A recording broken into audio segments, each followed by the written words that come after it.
An old BMW was all that remained from my husband. My daughter-in-law sold it to fund her so-called beauty salon business. The next day, she showed up with jewelry worth $20,000, but then the car dealer called me. "You need to see what I found in your car." I'm glad to have you here. Follow my story until the end and comment the city you're watching from so I can see how far my story has reached. My name is Myrtle, and I'm 58 years old. 6 months ago, I became a widow when my husband Harold passed away from a heart attack. We'd been married for 32 years, and I thought I knew what grief felt like. I was wrong. The real grief didn't come from losing Harold. It came from losing myself in the process. Harold had been my anchor, my voice when I couldn't find my own. He handled the finances, made the big decisions, even ordered for me at restaurants because I was always too nervous to speak up. After he died, I felt like a ghost haunting my own life, going through the motions without really existing. Our son Robert had always been distant, but after the funeral, he and his wife Yara started coming around more often. At first, I was grateful. The house felt so empty without Harold's voice echoing through the rooms, his coffee mug on the kitchen counter, his side of the bed still perfectly made because I couldn't bear to mess it up. "Mom, you look tired," Robert said one afternoon, about 3 months after the funeral. He was sitting at my kitchen table, the same one where Harold used to read the morning paper. Yara stood behind him, her manicured fingers resting on his shoulders. She always did that, like she was marking her territory. "I'm managing," I replied, though we both knew it wasn't true. I'd lost 15 pounds since Harold's death, not because I was trying to, but because food had lost all taste. Everything tasted like cardboard now. Yara stepped forward, her voice gentle in that way that always made me uncomfortable. It sounded practiced, like she'd rehearsed it. "Myrtle, we've been thinking. You shouldn't be dealing with all of Harold's things alone. It's not healthy." I looked around the living room, at Harold's recliner that still held the impression of his body, at his collection of classic car magazines stacked neatly on the side table. "I'm not ready to get rid of his things yet." "We're not talking about everything," Robert said quickly. "Just the car. Dad's BMW is just sitting in the garage collecting dust. It needs to be driven, maintained. You don't even have a license anymore." That was true. I'd let my license expire 2 years ago when my eyesight started getting worse. Harold drove me everywhere I needed to go. Now, without him, I barely left the house except for grocery runs with my neighbor, Mrs. Chen. "The BMW was special to your father," I said quietly. Harold had bought that 1995 BMW 525i used when Robert was in high school. It wasn't fancy by today's standards, but Harold had babied that car. He washed it every Saturday morning, changed the oil religiously, and kept it in pristine condition despite its age. It was his pride and joy, the one luxury he'd allowed himself in a lifetime of practical decisions. Yara knelt beside my chair, taking my hands in hers. Her skin was soft, moisturized. Everything mine wasn't anymore. That's exactly why it needs to go to someone who will appreciate it. I've been wanting to start my own business, a beauty salon. The money from selling the BMW could help me get started. Think about it, Myrtle. Harold would want his car to help family, wouldn't he? I felt tears prick at my eyes. Harold had always believed in supporting family. When Robert dropped out of college the first time, Harold welcomed him back home with open arms. When Robert married Yara after only knowing her for 6 months, Harold threw them a beautiful wedding reception, even though I could see the concern in his eyes. "I don't know," I whispered. Robert leaned forward, his expression earnest. "Mom, Yara's been working as a hairdresser for other people for years. She's really talented. This could be her chance to build something of her own. Dad would understand that. Would he?" I tried to imagine what Harold would say, but his voice had grown fainter in my memory with each passing day. The practical side of him would probably agree that a car sitting unused was wasteful, but there was another part of Harold, the part that lovingly polished that BMW every weekend, that might not be so quick to let it go. How much would it be worth? I asked, though I immediately felt guilty for the question. We had it appraised, Yara said quickly, pulling out a folded paper from her purse. About $12,000.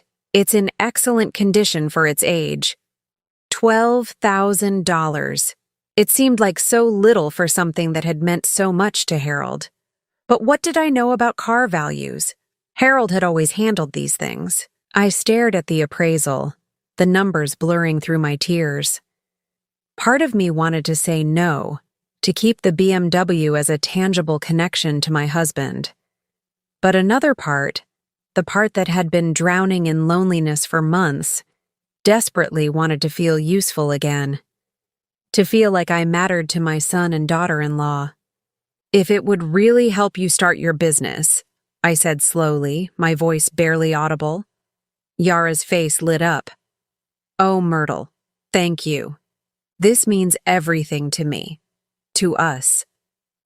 She pulled me into a tight hug that smelled like expensive perfume and hairspray.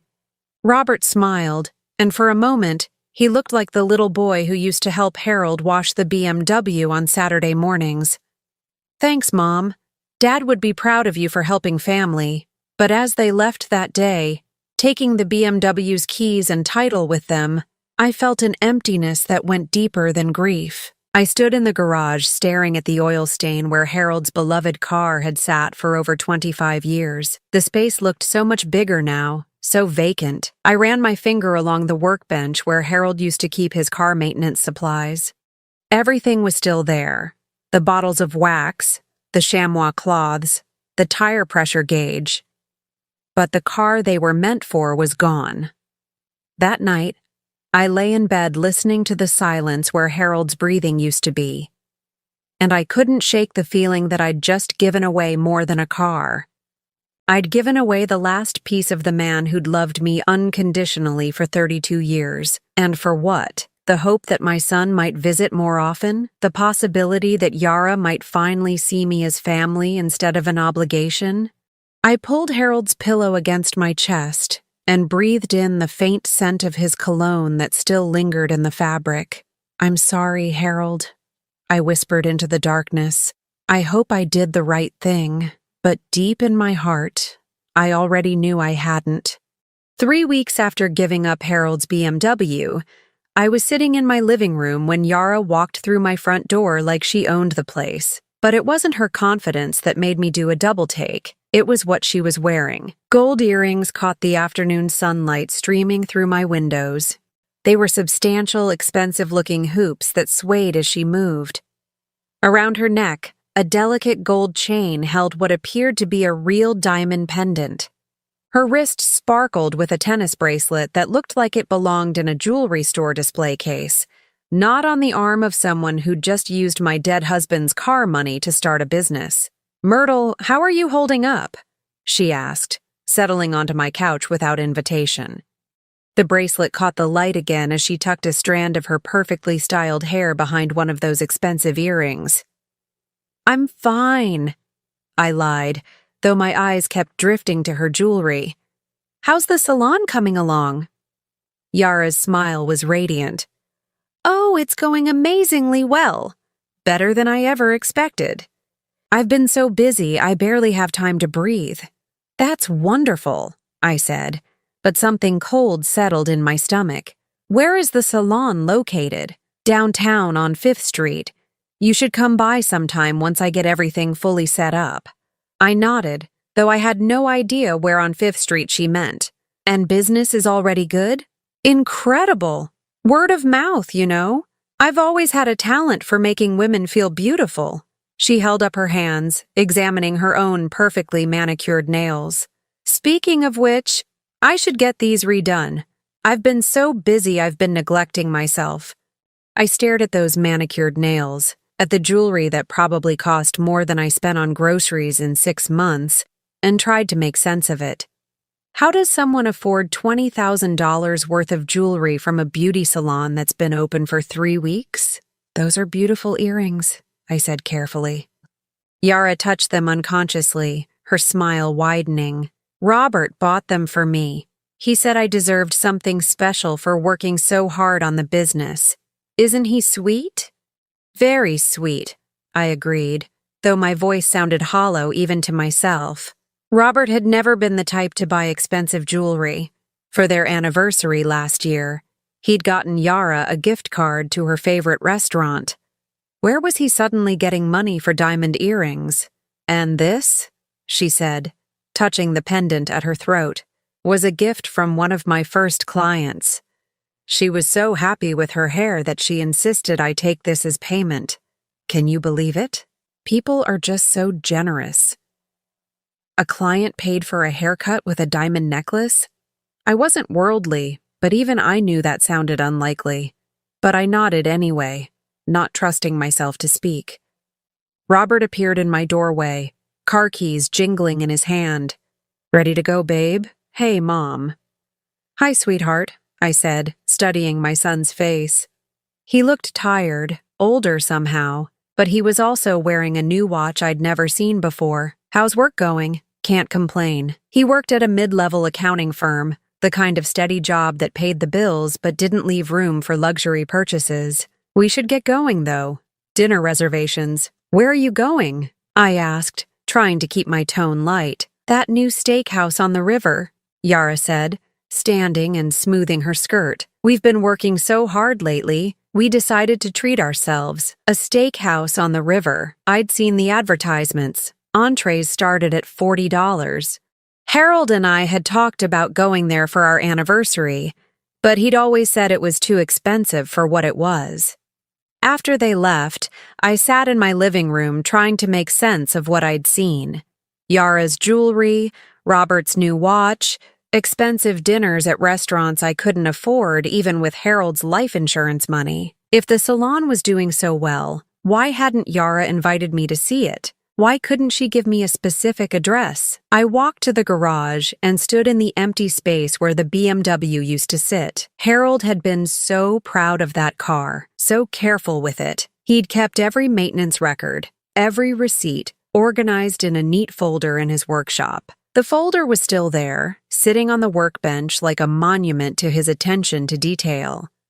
I picked it up and flipped through the papers. Oil changes, tire rotations, brake repairs. Harold had documented everything. At the back of the folder, I found something I'd forgotten about. The original purchase receipt from 1995. Harold had paid $8,000 for the car, used. He'd been so excited, calling it a real investment, because BMW held their value better than American cars. 25 years later, Robert and Yara had sold it for $12,000. Not bad for a 25-year-old car, even one in excellent condition. $12,000 should have been enough to lease a small commercial space, buy some basic salon equipment, maybe cover the first few months of expenses. It shouldn't have been enough for $20,000 worth of jewelry and regular dinners at expensive restaurants. I closed the folder and set it back on the workbench, my hands shaking slightly. Harold had always told me I was too trusting, too willing to believe the best in people. You've got a good heart, Myrtle, he'd say, but not everyone deserves the benefit of the doubt. But these were my son and daughter-in-law. Family. Harold had raised Robert to be honest, responsible. Even if Robert had changed over the years, becoming more distant and materialistic, surely he wouldn't lie to his own mother. Surely he wouldn't take advantage of my grief to fund some kind of luxury lifestyle. Would he? I spent the evening trying to convince myself I was being paranoid. Grief did strange things to people's minds. Maybe I was seeing things that weren't there, creating problems where none existed. Maybe Yara really was just that good at business. Maybe Robert really had gotten a raise he hadn't mentioned. But as I lay in bed that night, staring at the ceiling where Harold's shadow used to fall across the moonlight, I couldn't shake the image of Yara's jewelry sparkling in the afternoon sun. $20,000 worth of gold and diamonds, paid for by the sale of a car my husband had loved more than any material possession he'd ever owned. And somewhere in the back of my mind, Harold's voice whispered a warning I was finally ready to hear. Not everyone deserves the benefit of the doubt, Myrtle. Not even family. 2 months had passed since I'd given up Harold's BMW, and the guilt had become a constant companion. Every morning, I'd walk into the garage and see that empty space where his car used to be. Every evening, I'd sit in his recliner and wonder if I'd betrayed the man who'd loved me for 32 years. I hadn't heard from Robert or Yara since that day she'd come over wearing all that expensive jewelry. No phone calls, no visits, no updates on how the salon was doing. It was like they'd gotten what they wanted and simply disappeared from my life. I was folding Harold's clothes for the 3rd time that week. I kept taking them out of the donation box, unable to let them go, when the phone rang. The number on the caller ID was local but unfamiliar. "Hello?" I answered, my voice hoarse from lack of use. I rarely spoke to anyone except Mrs. Chen when she brought over casseroles she claimed were extras. "Mrs. Patterson? This is Mike Garrett from Garrett Auto Sales. I'm calling about your BMW." My heart stopped. "I'm sorry, what?" "The 1995 BMW 525i. I bought it from your daughter-in-law about 2 months ago. I've been trying to reach you for weeks, but I had the wrong number. Finally tracked you down through the DMV records." I sank into Harold's chair, gripping the phone so tightly my knuckles went white. "Is there a problem with the sale?" "Not with the sale itself, ma'am, but I found something in the car that I think you need to know about. Something your family probably didn't realize was there." "What do you mean?" Mike's voice was gentle, like he was talking to a frightened animal. "Mrs. Patterson, I've been in the car business for 30 years. Your husband's BMW was in remarkable condition for its age. I could tell he really loved that car. When I was doing my detailed inspection before putting it on the lot, I found something unusual." My hands were shaking so badly I could barely hold the phone. "What did you find?" "There's a hidden compartment behind the glove box. Your husband had it professionally installed probably years ago. Inside, there's a metal box sealed with waterproof tape. It's addressed to you, Mrs. Patterson, in your husband's handwriting." The room started spinning. I pressed the phone harder against my ear, afraid I'd misheard. "A hidden compartment?" "Yes, ma'am. It's very well concealed. You'd never find it unless you knew exactly where to look. The installation looks old, maybe 10 or 15 years. Your husband must have put it there and never told anyone about it. Harold had hidden something in his car, something meant for me." My mind raced through the possibilities. Important documents, love letters. I'd thought I'd found everything when I'd gone through his papers after the funeral. "Mrs. Patterson, are you still there?" "Yes," I whispered. "What's in the box?" "I haven't opened it. It's not mine to open, but it's heavy, and I can hear papers rustling inside when I move it. Feels like there might be more than papers, though. Something solid, more than papers." My heart was pounding so hard I was afraid Mike could hear it through the phone. Harold had hidden something in his beloved BMW, something he'd never told me about in 32 years of marriage. What could be so important that he'd kept it secret? "Mrs. Patterson, I think you need to come down here and get this. Today, if possible. I don't feel right holding on to it any longer." "I don't drive," I said automatically. "I don't have a car anymore." "I understand. Where do you live? I could bring it to you. This seems important." I gave him my address, and he promised to be there within the hour. After I hung up, I sat in Harold's chair staring at the phone, my mind reeling. What had my husband hidden from me, and why? The doorbell rang exactly 58 minutes later. Through the peephole, I could see a middle-aged man in coveralls holding a metal box about the size of a shoebox. "Mrs. Patterson, Mike Garrett." I opened the door with trembling hands. Mike was exactly what I'd pictured. Weathered face, kind eyes, the look of a man who'd spent his life working with his hands. "I'm sorry for your loss, ma'am," he said, holding out the box. "Your husband clearly loved that car. I've never seen one maintained so well." The box was heavier than I'd expected, and cold to the touch. My name was written across the top in Harold's careful script, for Myrtle, to be opened only after my death. "How did you find this?" I asked, inviting Mike inside. "Like I said, I do a thorough inspection of every car I buy. I was checking the electrical systems when I noticed the glove box was deeper on the outside than the inside. When I measured it, there was about 6 inches of space unaccounted for. That's when I found the release mechanism." He pulled out his phone and showed me a picture of the BMW's interior. "See this little button here, underneath the glove box? It's painted to match the plastic, almost invisible. When you press it and pull on this panel at the same time, the hidden compartment opens." I stared at the photo, amazed. Harold had been handy, but I'd never known he was capable of something this elaborate. How long would something like this take to install?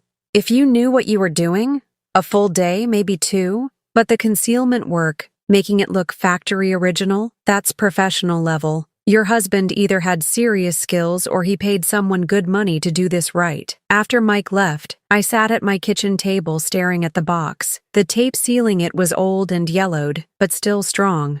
Harold's handwriting looked exactly like it had on all his careful maintenance records, his shopping lists, his birthday cards, to be opened only after my death. He'd known. Somehow Harold had known he was going to die before me, and he'd prepared for it.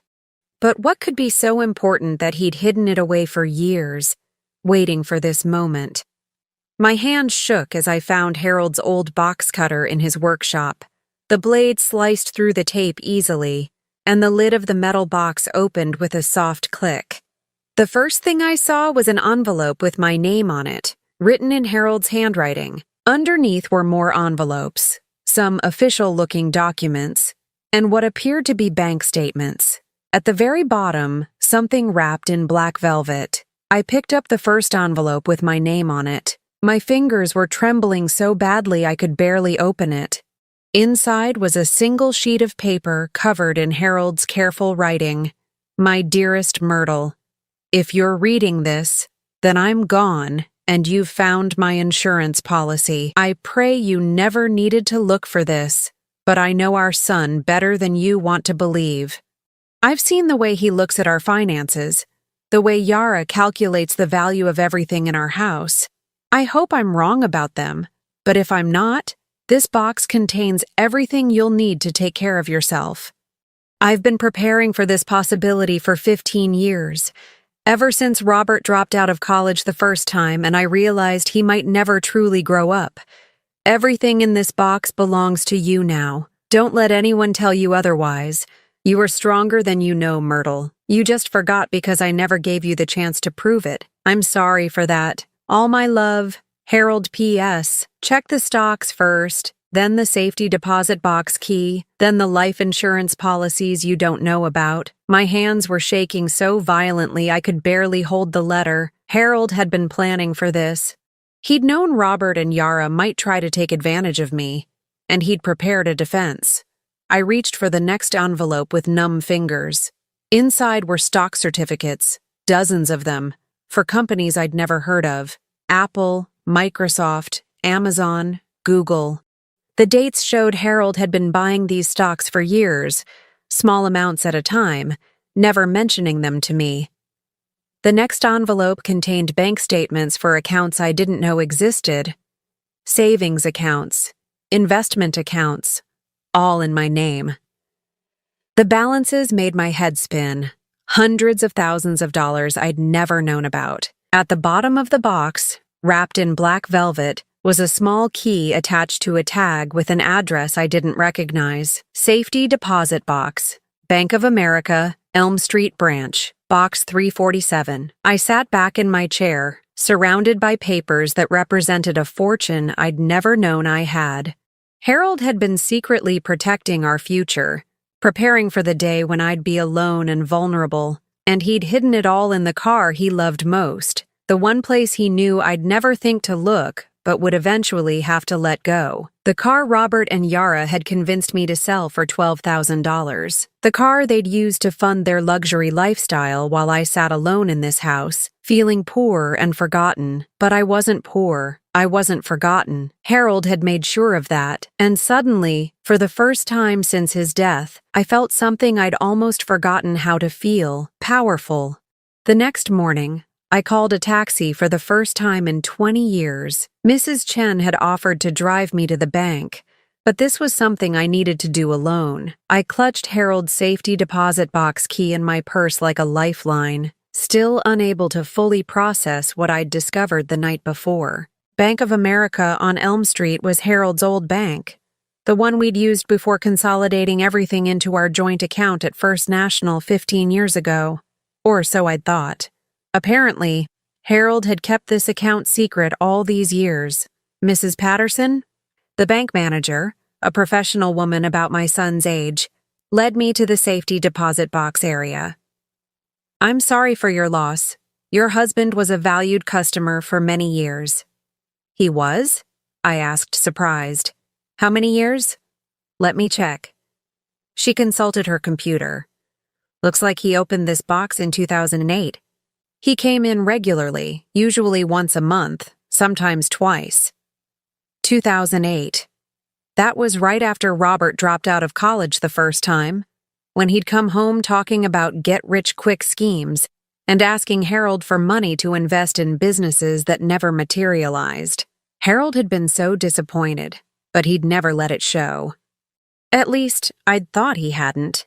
The safety deposit box was larger than I'd expected, about the size of a file drawer. When I opened it with shaking hands, I gasped. It was full of documents, jewelry, and what appeared to be gold coins. The first folder I pulled out was labeled Insurance Policies. Inside were life insurance documents I'd never seen before. 3 different policies, each worth $500,000, all with me as the sole beneficiary. Harold's funeral expenses had been covered by what I'd thought was his only policy, a small one through his employer. I'd never known about these others. The next folder was labeled Investment Accounts. More stock certificates, more bank statements for accounts in my name that I'd never signed for. The numbers were staggering, over $800,000 in various investments, all carefully managed and growing steadily over the years. At the bottom of the box was a manila envelope marked, "For emergency use only." Inside were birth certificates, Social Security cards, a passport with my picture that I'd never applied for, and $20,000 in cash bound with rubber bands. But it was the final envelope that made me sink into the chair the bank had provided. It was thick, stuffed with papers and labeled, "Robert and Yara, Evidence." With trembling fingers, I opened it. Inside were photocopies of credit reports, financial records, and what appeared to be court documents. Robert had debts I'd never known about. Credit cards maxed out, a defaulted car loan, thousands owed in back taxes. Yara had a bankruptcy on her record from before they married, and 2 previous marriages that had ended in messy financial disputes. There was also a letter from a private investigator dated just 6 months before Harold's death. "Mr. Patterson, as requested, I've completed my investigation into your son's financial activities. Robert owes approximately $87,000 in various debts, not including the tax liens. His wife Yara has a pattern of marrying men with assets and then pressuring them to liquidate those assets for her business ventures. Her first husband lost his house this way. Her second husband's classic car collection was sold to fund a boutique that never opened. I've also documented several conversations, recorded with their knowledge during family dinners, where they discuss your assets and express frustration that you haven't simplified your estate planning yet. Yara has specifically mentioned the BMW multiple times as something that should be sold before it loses more value. I strongly recommend protecting your assets now, while you're still able to make these decisions independently. Your wife appears to be unaware of their financial situation or their intentions regarding your estate. Please call if you need any additional documentation. Sincerely, Detective Ray Morrison. I sat in that sterile bank room, surrounded by evidence of my husband's secret life, and felt the world tilt on its axis. Harold had known. He'd known exactly what Robert and Yara were planning, and he'd spent years preparing for it. The BMW hadn't been sold to fund Yara's salon. There was no salon. The $12,000 had gone straight to paying off their debts, and the expensive jewelry, the fancy dinners, the new watch, all of it was being financed by credit cards they had no intention of paying off. I thought about all the times Harold had seemed distracted in his final years, all the errands he'd run that he'd never fully explained. He hadn't been hiding an affair or a gambling problem. He'd been protecting me. The bank manager knocked softly on the door. "Mrs. Patterson, is everything all right? I need to make copies of everything," I said, my voice stronger than it had been in months. "All of it." "Of course, we have a copier you can use, or I can arrange for our staff to handle it for you." "I'll do it myself," I said firmly. Harold had trusted me with this information. I wasn't going to let anyone else handle it. It took 2 hours to copy everything. When I finished, I carefully placed all the originals back in the safety deposit box, but I took the copies with me. I also took half the cash, $10,000, and one of the life insurance policies. The taxi ride home gave me time to think. Harold had left me wealthy, not just comfortable, but genuinely wealthy. The life insurance policies alone were worth $1.5 million. The investments and savings accounts added another $800,000. The cash and gold coins probably totaled another $50,000. I was worth over $2 million, and I'd been living like a pauper, rationing my grocery money and feeling guilty about heating bills.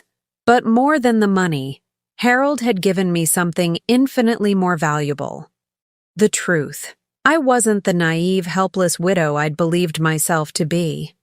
I was a woman whose husband had loved her enough to spend 15 years of his life protecting her future. When I got home, I spread all the copied documents on my kitchen table and really looked at them for the first time. The stock purchases showed a pattern. Harold had been buying shares in solid companies every month for over a decade, never large amounts that I would have noticed missing from our household budget, but consistent investments that had grown substantially over time. The life insurance policies were all term life, bought when he was younger and cheaper to insure. He'd been paying the premiums from a separate account funded by his overtime pay, money I'd thought he was spending on car parts and tools for his workshop. And the investigation report on Robert and Yara was thorough and damning. Ray Morrison had documented not just their debts, but their pattern of manipulation. The recorded conversations made me sick to my stomach. I could hear my own son discussing my finances like I was already dead, calculating how much my house was worth, and whether the BMW would sell better at auction or through a dealer. "She's so out of it since Dad died," Robert's voice said on one recording. "I don't think she even knows what she has. We could probably get her to sign anything if we told her it was for her own good." Yara's laugh was cold and calculating. "The old woman trusts us completely. She'd give us everything if we asked the right way. We just need to be patient and make her feel like she needs us." I listened to my own voice on the recording, offering them dinner, asking about their day, treating them like the loving family I'd thought they were. The contrast between my warmth and their calculating coldness was heartbreaking, but it was also liberating. For months I'd been blaming myself for being a bad mother, wondering what I'd done wrong to make Robert so distant. Now I knew the truth. I hadn't failed as a mother. I'd simply raised a son who'd chosen greed over love. I picked up the phone and dialed the number on Ray Morrison's business card. It was time to start fighting back, and thanks to Harold's careful planning, I had all the ammunition I needed. Ray Morrison arrived at my house 3 days later, carrying a briefcase and wearing the kind of serious expression that meant business. He was a compact man in his 50s with graying hair and sharp eyes that seemed to take in everything at once. Mrs. Patterson, I have to say, I'm relieved you finally found Harold's preparations. He was worried sick about what would happen to you after he was gone. We sat at my kitchen table, the same table where Robert and Yara had convinced me to give up the BMW just 3 months earlier. The irony wasn't lost on me. How long did you work with my husband? I asked. About 8 months before he passed. He came to me after he overheard Robert and Yara discussing your finances at Thanksgiving dinner. He wanted to know exactly what kind of financial trouble they were in and whether his suspicions about their intentions were justified. Ray opened his briefcase and pulled out a thick folder. Harold paid me to monitor their activities and document everything. What I found was worse than he'd feared. He spread several photographs across the table. They showed Robert and Yara at expensive restaurants, shopping at high-end stores, Yara at a jewelry store examining diamond bracelets, all dated within the last 6 months. They're living completely beyond their means, Ray explained. The salon story is complete fiction. Yara hasn't applied for any business licenses, hasn't rented any commercial space, hasn't purchased any equipment. The $12,000 from your BMW went straight to paying off their credit cards, but they immediately ran them up again. My stomach churned as I looked at the photos. While I'd been sitting alone in my house, feeling poor and forgotten, they'd been living it up on Harold's car money. There's more, Ray said gently. After Harold died, I kept monitoring them on my own dime. I felt like I owed him that much. They've been telling people that you're mentally incompetent, that they're having to take care of your finances because you're too grief-stricken to function properly. What? The word came out as a whisper. They've been setting up a narrative, Mrs. Patterson, making it look like they're the responsible family members taking care of a mentally fragile widow. If they could get you declared incompetent, they'd have access to everything. Your house, Harold's life insurance, all of it. The room started spinning. But I gave them the car voluntarily. I signed the title over myself. Exactly. And they're documenting every instance where you've needed their help or seemed confused. They're building a case that you're not capable of managing your own affairs. Ray pulled out another document. This is a petition for guardianship that Robert had prepared but never filed. It's dated 2 weeks after Harold's funeral. They were planning this from the beginning. I stared at the legal document with my son's signature at the bottom.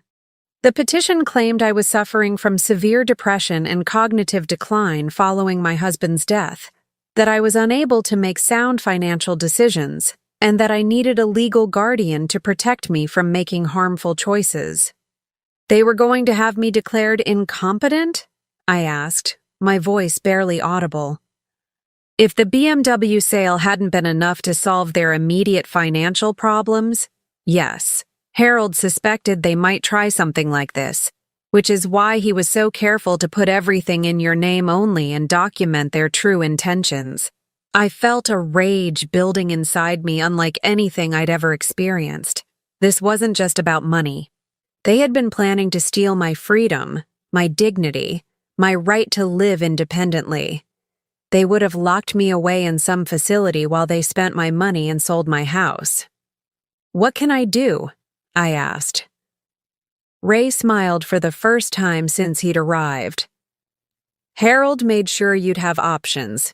First, you need to secure your assets immediately. Change all your passwords.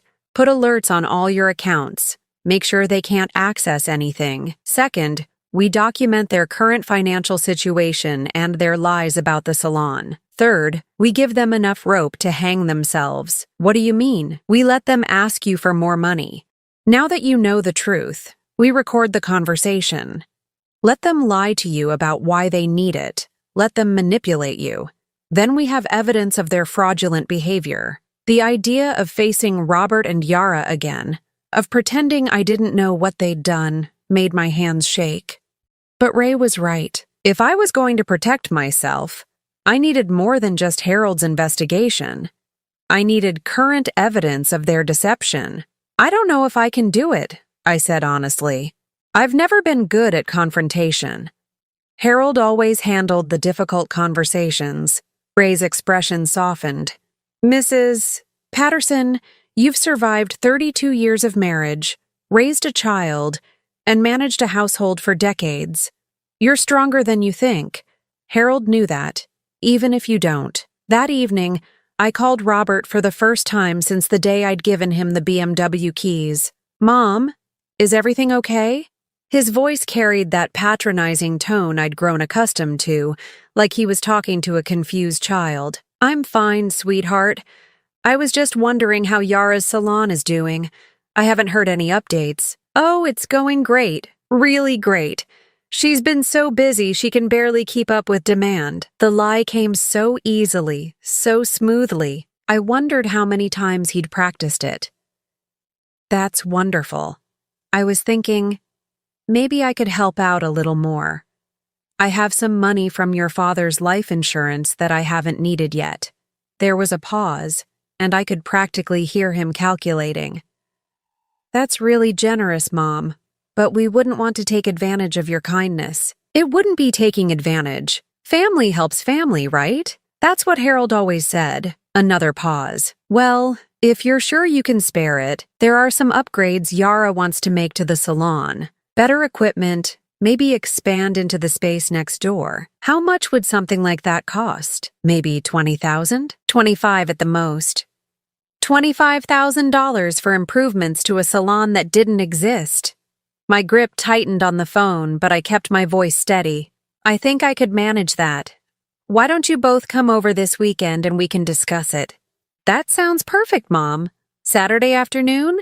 "Saturday's perfect." After I hung up, I called Ray Morrison. They took the bait. "Good. I'll have everything set up by Saturday. Recording equipment, backup documentation, everything we need. By the time they leave your house, we'll have enough evidence to protect you for years." Saturday arrived gray and cold, matching my mood. Ray had installed tiny recording devices throughout my living room and kitchen, invisible but capturing everything.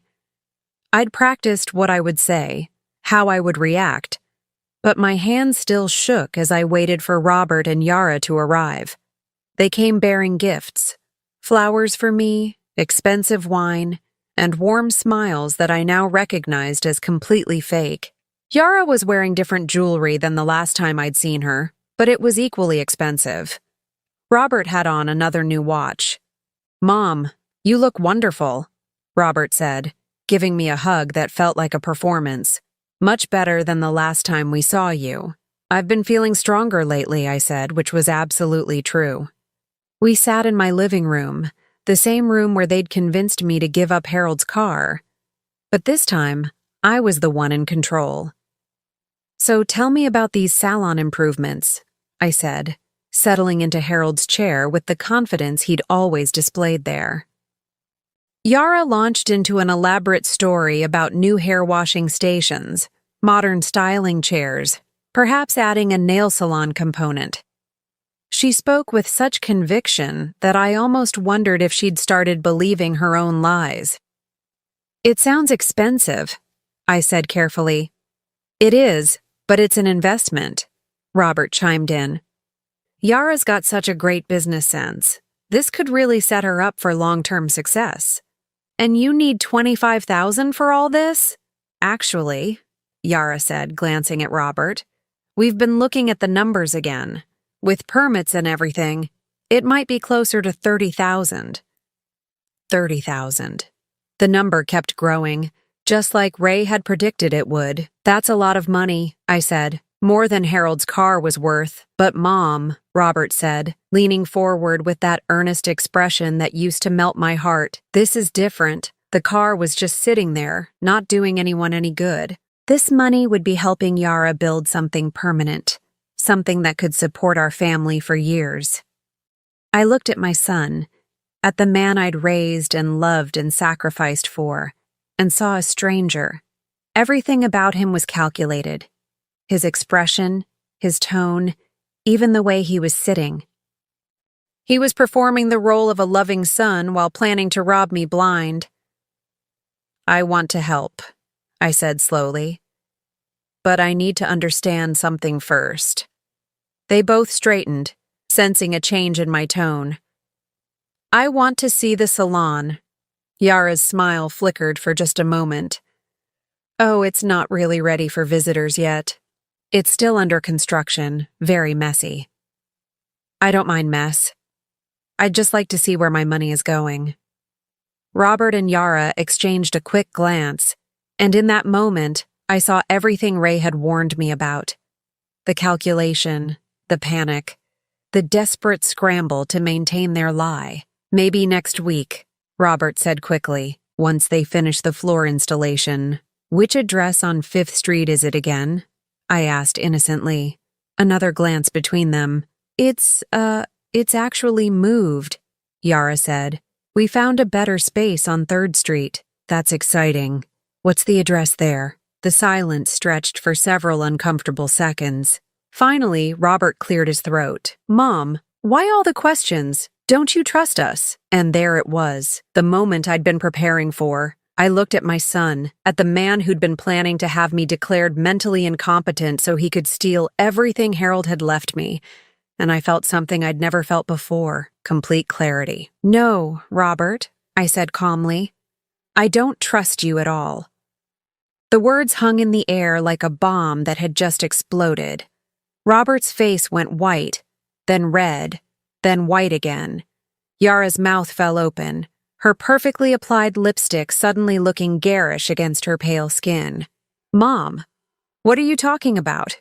Robert tried to laugh, but it came out strangled. Of course you can trust us. We're family. I stood up from Harold's chair, feeling stronger than I had in years. Family doesn't lie to each other, Robert. Family doesn't steal from each other. And family certainly doesn't plan to have their own mother declared mentally incompetent so they can steal her inheritance. Yara shot to her feet.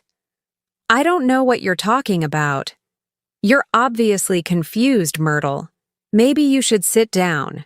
I'm not confused, I said, walking to Harold's desk and pulling out the folder Ray had prepared for me. I'm clearer than I've been in months. Would you like to see the private investigator's report? The one that details your bankruptcies, your previous marriages, your pattern of financial fraud? I opened the folder and spread the photographs across the coffee table, pictures of them at expensive restaurants, shopping for jewelry, living the high life on money they'd stolen from me. Or maybe you'd prefer to see these. I pulled out the bank statements showing their debt levels. $87,000 in credit card debt, Robert, tax liens, a defaulted car loan. And you, Yara, with 2 previous husbands who lost everything funding your fictional business ventures. Robert was standing now too, his hands clenched into fists. How did you get this? You can't just spy on people. Your father got it, I said simply. He spent the last year of his life protecting me from you. The truth hit them like a physical blow. Yara actually stumbled backward, catching herself on the arm of the couch. Harold knew, I continued, my voice growing stronger with each word. He knew about your debts. He knew about your plans. He even knew about the guardianship petition you had drawn up to have me declared incompetent. I pulled out the legal document and held it up. Would you like to read your own signature, Robert, where you swore under oath that your mother was mentally incapable of managing her own affairs? Robert's face had gone from white to gray. Mom, let me explain. There's nothing to explain. You were going to steal everything from me and lock me away in some facility so I couldn't stop you.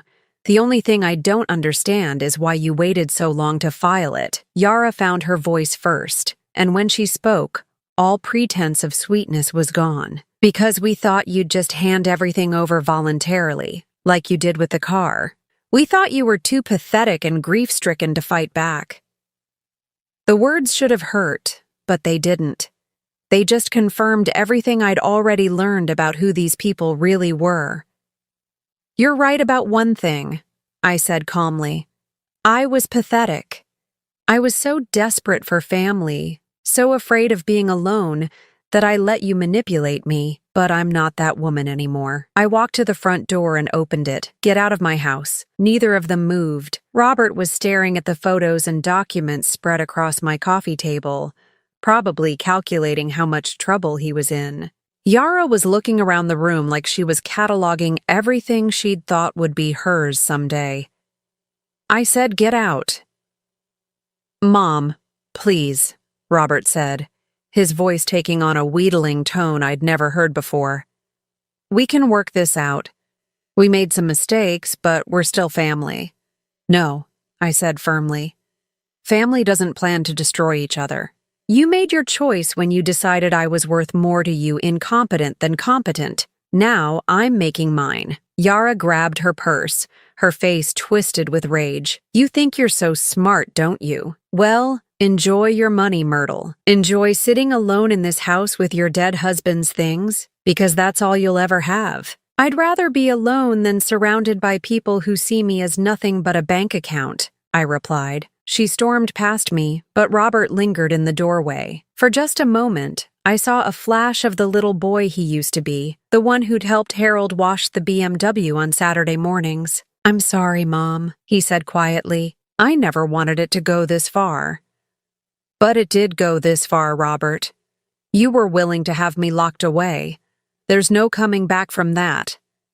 He nodded, his shoulders slumping, and followed Yara to their car. I watched them drive away, then closed the door and leaned against it, trembling not from fear but from relief. Ray Morrison emerged from Harold's workshop where he'd been monitoring the recording equipment. "You did beautifully, Mrs. Patterson. We got everything on tape." "What happens now?" "Now we make sure they can never hurt you again. We file restraining orders, we alert all your banks and investment companies about potential fraud attempts, and we make sure everyone knows you're of sound mind and acting independently." Over the next few weeks, I discovered what freedom really felt like. I hired a financial advisor to help me manage Harold's investments. I bought a new car, not a BMW, but a reliable Honda that I could drive myself after I renewed my license. I started taking art classes at the community center, something I'd always wanted to do but never had time for when I was taking care of everyone else. Most importantly, I started making real friends. Not people who wanted something from me, but women my own age who enjoyed my company for its own sake.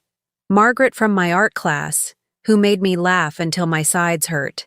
Susan from the library, who shared my love of mystery novels. Dorothy from the community center, who taught me to play bridge and didn't mind that I was terrible at it. 3 months after the confrontation, I got a call from Ray Morrison. "Robert and Yara are getting divorced," he told me. "Apparently, the financial stress was too much for their marriage. Without your money to cushion them, they turned on each other pretty quickly." I felt nothing. Not satisfaction, not sadness, just a kind of neutral acknowledgement that their story had reached its logical conclusion. "There's something else," Ray said. Robert tried to contest Harold's estate, claiming there were irregularities in how the assets were hidden from the family. His lawyer dropped the case when we presented all our evidence. Apparently, Robert couldn't afford to pay him anyway. A year later, I was sitting in Harold's chair, which I'd had reupholstered in a beautiful blue fabric that matched my new curtains, when the phone rang. The caller ID showed Robert's number. I stared at it for several rings, then let it go to voicemail. An hour later, I listened to the message. "Mom, it's Robert. I know you probably don't want to hear from me, but I wanted you to know that I understand now what I did to you. What we did. I'm in therapy, trying to figure out how I became the kind of person who would hurt his own mother. I don't expect you to forgive me, but I needed you to know that I'm sorry. Really sorry." His voice cracked at the end, and for a moment, I felt the old maternal instinct to comfort him, to tell him everything would be okay. But it wouldn't be okay. Some things couldn't be forgiven, and some relationships couldn't be repaired. Robert had been willing to destroy my life for money. He'd planned to have me locked away, to steal everything Harold had worked for, to leave me helpless and alone. I deleted the message without calling him back. That evening, I sat on my back porch, which I'd had screened in and furnished with comfortable chairs, and watched the sunset paint the sky in shades of pink and gold. My neighbor, Mrs. Chen, waved from her garden, and I waved back. Margaret would be picking me up in an hour for our weekly dinner at the new Italian restaurant downtown.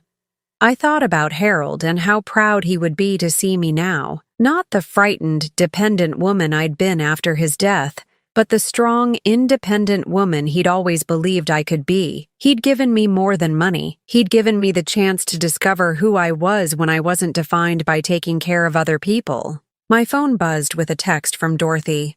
"Bridge game tomorrow at Susan's house. She's making those chocolate chip cookies you love. Can you bring the wine?" I smiled as I typed back, "Of course. See you at 2." This was my life now. Simple, quiet, filled with people who cared about me without wanting anything in return. I had more money than I could spend in 2 lifetimes. But that wasn't what made me happy. What made me happy was waking up each morning and choosing how to spend my day, answerable to no one but myself. Harold's BMW was long gone, sold to fund lies and deception. But his real gift to me, the knowledge that I was worthy of protection, that I was stronger than I knew, that I deserved better than I'd been accepting, that gift would last for the rest of my life. As the sun set completely and the first stars appeared in the darkening sky, I raised my glass of wine in a silent toast. "Thank you, Harold," I whispered, "for loving me enough to set me free. Now I'm curious about you who listened to my story. What would you do if you were in my place? Have you ever been through something similar? Comment below. And meanwhile, I'm leaving on the final screen 2 other stories that are channel favorites, and they will definitely surprise you. Thank you for watching until here.